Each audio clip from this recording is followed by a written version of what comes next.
Friends, CSB classes channel को subscribe करें और घंटी को भी दबाएं ताकि नई वीडियोस आपको मिलती रहे।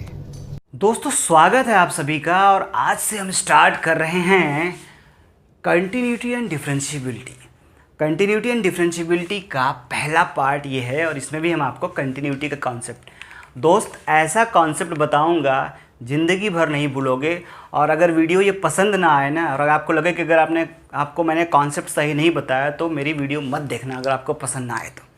लेकिन मैं पूरे यकीन के साथ, पूरे विश्वास के साथ कह सकता हूँ कि ऐसा कॉन्सेप्ट आपके दिमाग में फिट करूँगा कंटिन्यूटी का कि ज़िंदगी भर नहीं भूलोगे। और हर एक क्वेश्चन, चाहे छोटा क्वेश्चन हो चाहे बड़ा क्वेश्चन हो, इसी तरीके से होगा। सिर्फ एक कॉन्सेप्ट जो मैं बताऊँगा, बस वैसे ही सारा क्वेश्चन हो जाएगा। तो आपको मैं एक क्वेश्चन यहाँ पे सॉल्व करके दिखाऊंगा और उसको ध्यान से समझना है, उसके स्टेप्स मैं आपके दिमाग में फिट कर दूंगा। आइए फटाफट बात करते हैं कंटिन्यूटी की। हम कंटिन्यूटी की बात कर रहे हैं। कंटिन्यूटी का मतलब समझते हो, जो लगातार चलता रहे। जैसे ये मैंने एक बनाया, ये ग्राफ बनाया इस तरीके से, ठीक है। ये चलता जा रहा है। मैंने अपना मार्कर कहीं उठाया ही नहीं। मैंने जब अपना मार्कर कहीं उठाया ही नहीं, इसका मतलब ये कंटिन्यूअस ग्राफ है। पेन अगर हमें ना उठाना पड़े तो कंटिन्यूअस ग्राफ है। लेकिन अगर हमने कोई ऐसा ग्राफ बनाया है कि यहाँ तक तो ये ऐसा था, लेकिन इसके बाद जो है ये ऐसा हो गया, इस तरीके का हो गया। कुछ ऐसा ग्राफ है कि ये मान लो ये 0.1 है, तो 1 से ज़्यादा, 1 से बड़ा, ये देखो ये पॉइंट लिया जाएगा 1 से बड़ा, मतलब ग्रेटर देन, जब x हमारा ग्रेटर देन 1 है, ग्रेटर देन और इक्वल टू, क्योंकि ये पॉइंट हम डॉट, जब हम वो करते हैं डार्क सर्कल करते हैं तो मतलब हम उसको ले रहे हैं, उस पॉइंट को लेते हैं। और जब ये ओपन सर्कल, ये इस तरीके का ओपन सर्कल है तो मतलब उस पॉइंट को यहाँ पे नहीं लिया जाएगा। तो x greater than equal to 1 पे मान लो ये y इक्वल टू x है, यानी ये फंक्शन हमारा fx इक्वल टू x है। लेकिन x 1 से पहले, x लेस देन 1 पे ये क्या है, मान लो ये 1 है, तो y इक्वल टू 1 है। अब ये फंक्शन अगर हम इसका ग्राफ बनाएंगे तो आप बताओ क्या बिना पेन उठाए बन सकता है? नहीं ना मेरे दोस्त, क्योंकि यहाँ से यहाँ तक तो चलो हम पेन बिना उठाए चलेंगे, लेकिन इसके बाद हमें यहाँ से स्टार्ट करना होगा तो पेन तो हमें उठाना पड़ेगा ना। तो इसका मतलब ये कॉन्टिन्यूअस नहीं है। तो ये point of continuity, point of discontinuous है क्या? 1। ये जो x इक्वल टू 1 है, ये जो x इक्वल टू 1 है, ये है पॉइंट ऑफ डिसकंटिन्यूटी। इसको बोलते हैं पॉइंट ऑफ डिसकंटिन्यूटी। और यहाँ ये हर जगह, हर पॉइंट पे कंटिन्यूअस है, तो ये सब पॉइंट ऑफ कंटिन्यूटी है, ठीक है। तो मैं आपको एक एग्जांपल लेके चलता हूँ। ये तो मैंने आपको बस एक बेसिक बता दिया। अगर आप किसी फंक्शन का ग्राफ बना लेते हो ना, तो आपको पता चल जाएगा कि वो कंटिन्यूअस है या नहीं है। तो आइए, एक आपने सिग्नम फंक्शन के बारे में पढ़ा होगा, मैं आपको सिग्नम फंक्शन के बारे में बताता हूँ, उसी का एग्जाम्पल लेके चलेंगे। देखिए सिग्नम फंक्शन क्या होता है। सिग्नम फंक्शन होता है fx इक्वल टू, ये होता है modulus of x upon x, यही होता है सिग्नम फंक्शन। और दूसरे तरीके से इसको हम कैसे लिखते हैं? इसको लिखते हैं, ये बनता है 1 कब? जब x ग्रेटर देन 0 होता है। ये बनता है 0 कब? जब x 0 होता है। और -1 कब? x जब लेस देन 0 होता है। अब यानी कि ये 0 0, यानी कि हमें 0 पे इसकी कंटिन्यूटी की बात करनी होगी। ऐट 0 हम चेक करेंगे, ऐट x इक्वल टू 0 पे हम चेक करेंगे। और इसका ग्राफ अगर हम बना लेना, तो ग्राफ से तो हमें पता चल जाएगा, ग्राफ से हमें सब कुछ पता चल जाएगा। देखो यहाँ पे ग्राफ, अब ये है x ग्रेटर देन 0 और ये है x लेस देन 0। भाई ये होता है प्लस x, यानी कि x ग्रेटर देन 0, इधर ये जो भी सारा होता है ओरिजिन के इधर जो होता है -x, यानी x लेस देन 0 है। और ये पॉइंट होता है x इक्वल टू 0 का, ठीक है। तो इसका ग्राफ कैसा बनेगा? x ग्रेटर देन 0 पे ये 1 है, 1, और ये कंसीडर नहीं किया जाएगा। देखो ये कंसीडर, तो ये 1 हो गया, y इक्वल टू 1 है ये, क्योंकि 0 पे क्या है, इसकी वैल्यू 0 है, 0 पे इसकी वैल्यू 0 है। ये डार्क होगा, 0 पे इसकी वैल्यू 0 है। और x लेस देन 0 पे फिर से यहाँ पे ओपन हो जाएगा, ये इधर हो रहा है, ये -1 है, y इक्वल टू -1।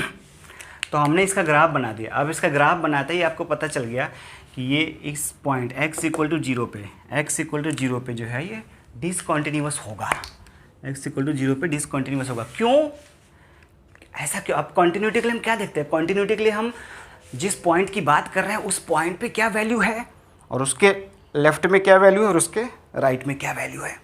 मतलब left hand limit, right hand limit. तो हम क्या देखते हैं? कंटिन्यूटी के लिए हम देखते हैं left hand limit at x equal to a। मान लो कोई भी एक पर्टिकुलर कोई भी एक पॉइंट है a, फिर हम देखते हैं एफ ए, मतलब जिस पॉइंट की बात कर रहे हैं उस पॉइंट पे फंक्शन की वैल्यू। फिर हम क्या देखते हैं right hand limit at x equal to a। So दोस्त ये तीनों इक्वल होने चाहिए। जब तक ये तीनों की वैल्यू सेम नहीं आएगी तब तक वो उस पॉइंट पे कंटिन्यूअस नहीं होगा।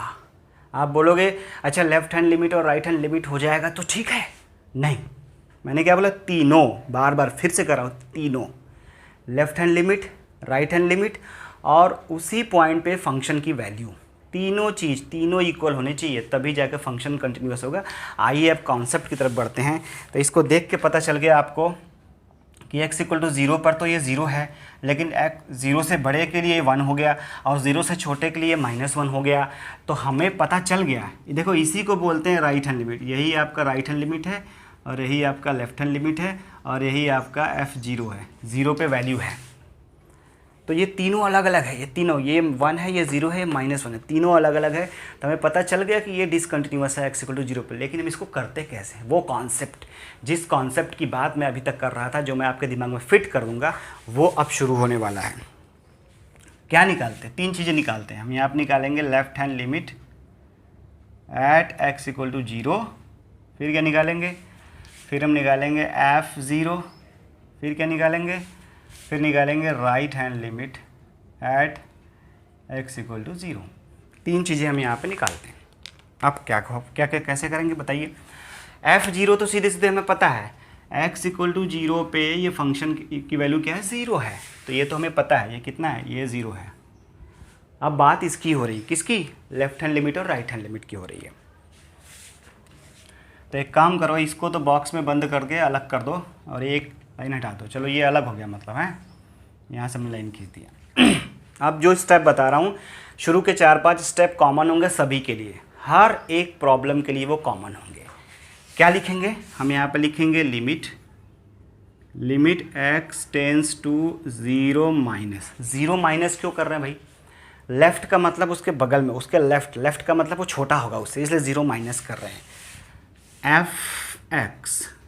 और यहाँ पे फिर क्या लिखेंगे, राइट हैंड लिमिट के लिए x tends to 0 plus f(x). क्यों प्लस ले लिया बताओ, प्लस क्यों लिया, क्योंकि वो उसके कहाँ है, उसके राइट में है। तो हमारा फंक्शन क्या है, हमारा फंक्शन ये है, हमें इस फंक्शन को चेक करना है एट x इक्वल टू 0, इस फंक्शन की कंटिन्यूटी चेक करनी है। ये तो हमने ग्राफ बनाने के लिए ये लिख लिया, लेकिन कंटिन्यूटी के लिए हमें ये फंक्शन लेना पड़ेगा। अब क्या करेंगे, यहीं पे बस समझने वाली बात है। अब हम ये 0 माइनस, यहाँ पे कुछ भी हो आपका, 1 माइनस हो, 2 माइनस हो, कुछ भी हो, जो मैं करने जा रहा हूँ वही करना है। इसको मैं रेड पेन से लिख रहा हूँ, रेड मार्कर से। क्या करने जा रहा हूँ, यहाँ पे आप क्या करोगे ज़रा ध्यान से समझ लो।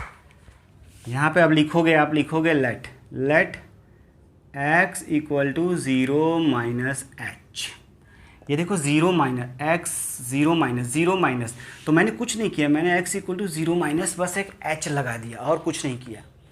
सभी में करोगे, 1 माइनस होता तो आप x equal to 1 minus h करते, 2 माइनस होता तो आप 2 माइनस h करते, -2 होता तो -2 माइनस h करते। क्लियर। अब यहाँ पे क्या लिखोगे, यहाँ पे लिखोगे when h tends to 0 x tends to 0 then x tends to 0। अगर हमारा यहाँ पे h 0 हो जाएगा तो x हमारा 0 ही तो होगा। h अगर हमारा 0 हो जाएगा तो x हमारा 0 ही तो होगा। तो हमने किया क्या, हम एक्चुअली क्या करते हैं, ये सब करके हम क्या कर रहे हैं, ये जो 0 माइनस है इसको एक 0 बना रहे हैं, सिर्फ माइनस प्लस का चक्कर हटा रहे हैं। जैसे 1 माइनस 1 प्लस होता तो हम चक्कर उसका हटा के h टेंस टू 0 बनाते हैं वहाँ पे, इसीलिए हमने ये काम किया है। तो सिर्फ ये काम आपको समझ में आना चाहिए, ठीक। अब ये क्या बन जाएगा, अब ये बन जाएगा आपका लिमिट, अब ये हो गया h टेंस टू 0, x को हटा के हमने h टेंस टू 0। अब यहाँ पे वो प्लस माइनस का चक्कर हो गया ख़त्म, f और इस x की जगह रखेंगे 0 माइनस h। बस आपने अगर ये जो स्टेप मैंने कराया, ये स्टेप अगर आपके दिमाग में फिट हो गया तो सारा क्वेश्चन ऐसे ही होगा, A to Z सारा का सारा क्वेश्चन ऐसे ही होगा। सेम वही काम आप इधर भी लिख दो, सेम जो है जो कुछ लिखो वो यहाँ पे भी आएगा। क्या, अब यहाँ पे भी हम क्या लिखेंगे, let x equal to 0 plus h लिखेंगे। क्यों, क्योंकि यहाँ पे प्लस था। अब यहाँ पे लिखेंगे when h tends to 0 then x tends to 0। ठीक, सेम वही काम हमने यहाँ पे लिख दिया। अब ये क्या हो जाएगा, अब ये हो जाएगा limit h tends to 0। x को हमने किस में, h में कन्वर्ट कर दिया। और यहाँ पे क्या लिखा जाएगा, f x की जगह लिखोगे 0 प्लस h। सेम वही काम किया, जो काम मैंने यहाँ किया था सेम वही काम मैंने यहाँ पे किया। तो यही इसका कॉन्सेप्ट है, बस यही जो मैंने बताया यही इसका कॉन्सेप्ट है, यही आपको समझ में आना चाहिए। आइए कैसे करेंगे, आगे बढ़ते हैं। अब ये हो जाएगा लिमिट h टेंड्स टू 0। अब ये 0 माइनस h का मतलब, 0 का मतलब कुछ नहीं, माइनस h ही है। इसका मतलब यहाँ पे जहाँ जहाँ x है वहाँ वहाँ माइनस h कर दो, तो क्या हो जाएगा, ये हो जाएगा मॉडुलस में माइनस h डिवाइडेड बाई, नीचे तो माइनस h, मॉडुलस में नीचे नहीं है ना, नीचे माइनस h, ऊपर मॉडुलस था तो मैंने मॉडुलस में लिखा, नीचे तो h ही है। तो क्या हो जाएगा, लिमिट h टेंड्स टू 0। अब यहाँ पे h की जगह 0 मत करना, जब जितना सॉल्व हो सकता है उतना सॉल्व करने के बाद ही लिमिट की वैल्यू रखी जाती है। जब आपको लगेगा कि अब आगे सॉल्व नहीं हो सकता तब जाके h की वैल्यू लिमिट हम रखते हैं, ध्यान रखना ये बात।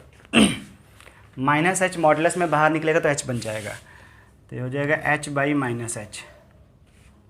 अब ये तो कैंसिल भी हो गया, अब -1 आ गया, तो हो गया लिमिट h टेंड्स टू 0 -1। और यहाँ पे अब h रहा ही नहीं तो h की जगह 0 कहाँ रखोगे, जब h रहा ही नहीं तो आंसर आ गया -1। तो लेफ्ट हैंड लिमिट आपका क्या आया, -1। लेफ्ट हैंड लिमिट क्या आया, -1। कितने ईजिली तरीके से, कितने आसानी से आ गया। इसी तरीके से यहाँ चलो, क्या हो जाएगा, लिमिट h टेंड्स टू 0। अब यहाँ पर 0 प्लस h मतलब सिर्फ h हुआ, प्लस h हुआ, h वहाँ पे रख दो, तो हो जाएगा modulus of h divided by h। तो हो जाएगा लिमिट h टेंड्स टू 0। अब ये मॉडुलस ऑफ h मतलब h बाई h। ठीक है, क्या हो जाएगा, लिमिट 1। अब यहाँ पे h बचा ही नहीं तो आंसर आएगा 1।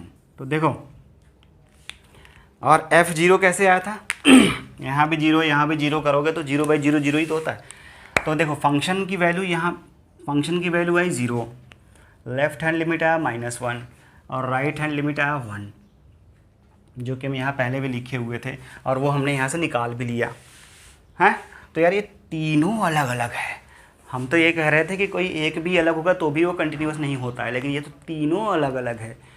तो ये फंक्शन x इक्वल टू 0 पे कंटिन्यूस नहीं होता। और यही कॉन्सेप्ट है मेरे दोस्त, सिर्फ यही कॉन्सेप्ट है। कोई भी क्वेश्चन करोगे यहाँ तक तो कॉमन होगा, यहाँ तक सभी में कॉमन होगा। ये जो स्टेप है ना, ये कॉमन है, ये स्टेप तो सभी में कॉमन है। कोई भी क्वेश्चन करोगे इतना तो लिखना ही पड़ेगा।